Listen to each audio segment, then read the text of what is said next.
I think the economy is in a lot of trouble. I think we're a real mess. Many people are struggling to get by. People have their savings depleted, record amounts of debt. We're running record high trade deficits, record high budget deficits. And the crisis is going to come because the numbers are exploding exponentially and the interest on the debt is spiraling out of control. Some headlines over the weekend suggesting we could eventually see $7 a gallon prices.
So the economy has collapsed and oil prices have skyrocketed, leaving the average American incapable of fueling his or her vehicle and getting from point A to point B and getting the supplies that they need. Now, that scenario might seem a little far fetched, but for those of us who are in the know, we've been following politics, we know that that scenario, unfortunately, is becoming more and more probable every day. So, that is where, in my opinion, an e bike comes into play. Now, if you have an e bike, a solar generator, and some solar panels, you are going to be able to navigate a scenario like the one I just described a lot better. So today we're going to be taking a look at the Birch Growler all-wheel drive hunting e-bike. Now, a few weeks ago, Birch reached out to me and asked me if I wanted to do a review on this bike. And in all honesty, I was a little hesitant at first just because, I'm a preparedness channel. Hunting bikes just isn't really my venue. But the more I thought about this bike from a preparedness standpoint, the more, it really sparked my interest. So I agreed. They sent the bike out, and I've had at least 2 weeks to test this bike out, and I've really put it to the test. I've taken it up into the mountains all around my area. I've taken it to my lake, and I even took it all the way to my grocery store, which is about 15 miles outside of where I live, and pick up some groceries and bring it back. So it has definitely met all of my expectations of a bike in a SHTF situation. So what I'm going to do is I'm going to kind of walk you around this bike, and I'm going to show you some of the features that really make this bike stand out from your average e-bike. And the one thing I will definitely stress for those of you who are thinking about getting into an e-bike, when you get the e-bike, really be careful with it. Take your time, because these things have a lot of power. It's almost hard to even call this a bicycle. It's really more like a motorcycle than an actual bicycle. So keep that in mind. You're definitely going to want to give yourself at least 3 or 4 days of just kind of riding this really lightly and getting used to the power of this thing and the torque and all of that. So there's a lot to cover here.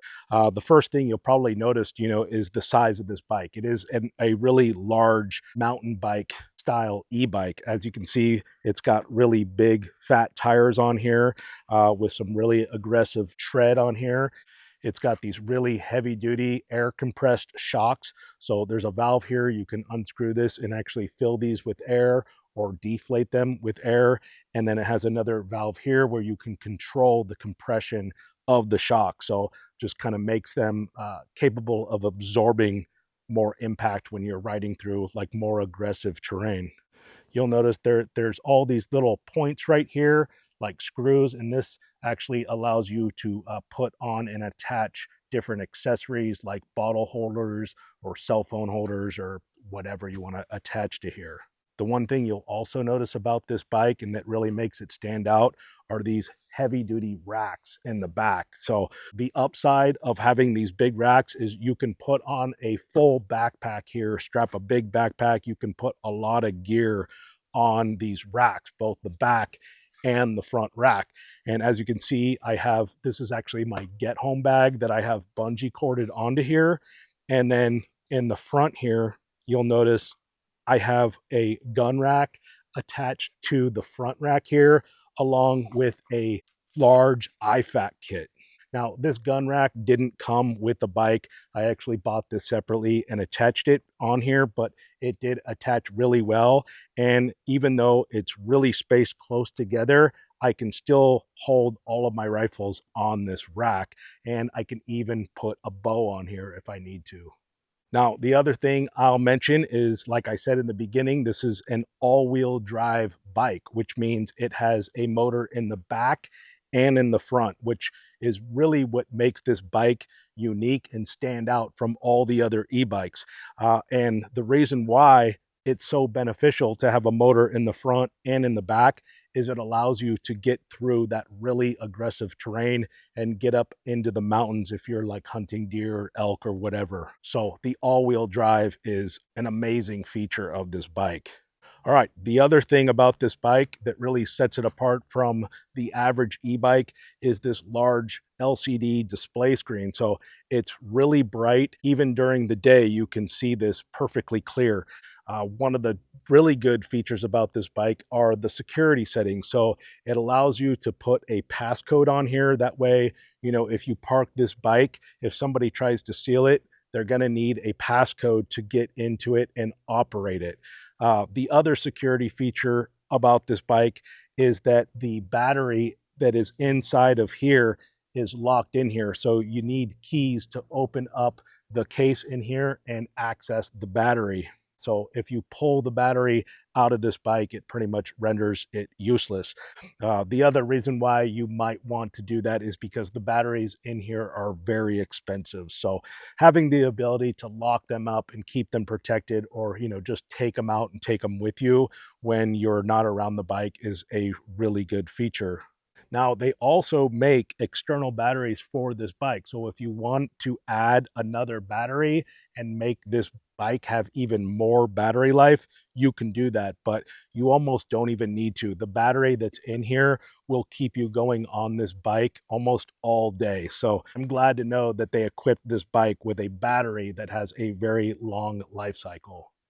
So the other thing you'll notice is that it has this big headlight here, and this thing is really bright. It actually goes on automatically as soon as it gets dark outside, or you can turn it on manually from this button right here. It also has a brake light on the back and turning signals, which allows you to ride this bike safely on the streets and in the city. It also has really good front brakes and rear brakes, which allow you to come to a complete and abrupt stop when you're going really fast on this bike. Now, speaking of speed, this bike has a top speed of 31, 32 miles an hour, which is more than fast enough for me. I actually don't like getting this bike much over 25 miles an hour, so it's plenty fast for me to get me to where I'm going. So the other thing about this bike, which makes it really nice, is that you can ride it like a regular bike. So if the power does run out, you can just continue to ride this bike like a regular bicycle. And it has gears so that you can increase or decrease the gear speed on here, just making it easier to go up hills. The throttle on here is controlled with this grip right here. So to make it go, you just basically pull it down like you would on a motorcycle. It also has a power assist feature, so you can increase the power per revolution. So if you want to just ride this bike like a regular bicycle, but add a little bit of power momentum from the motors, you can do that from these buttons right here. So usually I keep it at like 2 or 3. That's a pretty good speed, but just keep in mind for each revolution that you spin with your pedals, you're going to get a bigger boost of energy. So it is a really convenient feature of this bike. So there are also like energy conserving settings on here. So if you really want to conserve the battery life on here, you can just basically change the settings on here so that it uses the least amount of power. And if you want to just really go at it and have like a really fast, aggressive day up into the mountains, you can just max it out and it will get you wherever you need to go really quick. It also comes with a really cool horn. So if anybody gets in your way, you just hit this a few times and it will scare the daylights out of them.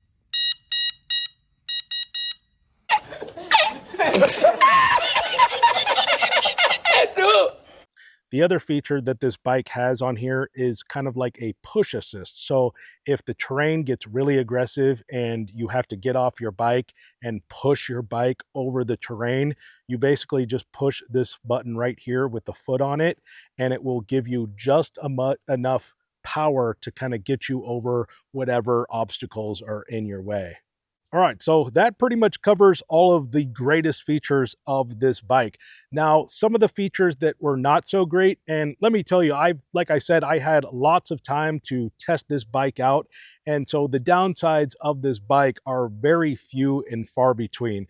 But I am going to be as critical as I can and give this bike as much of an honest and fair review as possible. So, the biggest downside to this bike for me is it's just a little too big. This bicycle seat is just not adjustable. So as you can see, I have this bike seat as low as it will possibly go. And I'm an average height guy. So I'm 5'10", and my feet, when I'm sitting on this bike, just, barely reach the ground. So it's a little uncomfortable. So if you're much shorter than 5'10", that's probably going to be a kind of an issue. Now, having said that, I will say that it is nice that there isn't a cross piece going right here like there is on average bikes. And the reason being is that it allows you to get on this bike and get off this bike really easy. So if you are kind of a shorter stature person, that's going to come in handy. The other small downside are the shocks. Now, the shocks are really nice. Like I said, you can put air in them here. There's like an air valve, and there is a compression adjust, so you can adjust the pressure of the shocks, which allows you to absorb bumps better. But the downside is that they stick out a lot, and this makes it so it's very difficult to do tight turns. And that becomes an issue if you're on a small trail and you need to turn around. You're going to end up having to get off the bike and do like a couple 3-point turns to get out. So kind of a downside. Now, the last downside to this bike, and it's a minor one, is the back rack on this bike is so wide that I had a very difficult time finding any saddlebags that would fit to it. So I did find some saddlebags that I was able to attach to here with bungee cords, but the attachment mechanism that they came with was not big enough to properly attach to this rack. So I'll probably be returning those as soon as I'm done with this video. Now, I did come across some saddlebags that supposedly fit this rack, but they were kind of this really ugly, shiny blue color, and they're just too bulky for what I wanted. So I didn't get those. But if you guys do end up getting this bike and you are looking for some saddlebags, I'll make sure to leave a link in the description for those bags because I did find a good deal on them. But other than that, I definitely say that this bike far exceeded my expectations and definitely met all of my needs. And, God forbid we ever find ourselves in a situation like the one I described at the beginning of this video.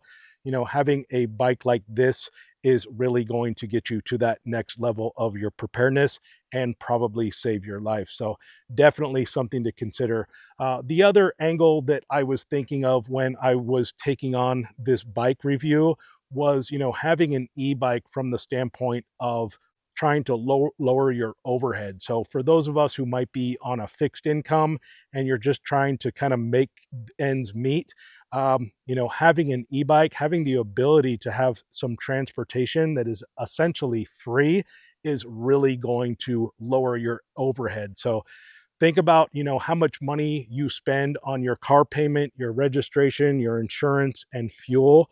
Think about not having those payments and what you could do with that extra money. So I definitely think having an e-bike really fills in that gap. So definitely something to think about. But that's going to do it for me today, you guys. I hope you enjoyed the video. Let me know in the comment section if you have any questions for me. And if you're interested in this bike and any of the gear that you saw in today's video, I'll make sure to leave links in the description. Also, if you haven't done so already, please make sure to hit that thumbs up button and subscribe to my channel. And if you want to see more videos like this in the future, go ahead and hit that notification bell. So with that said, until the next time, stay prepared.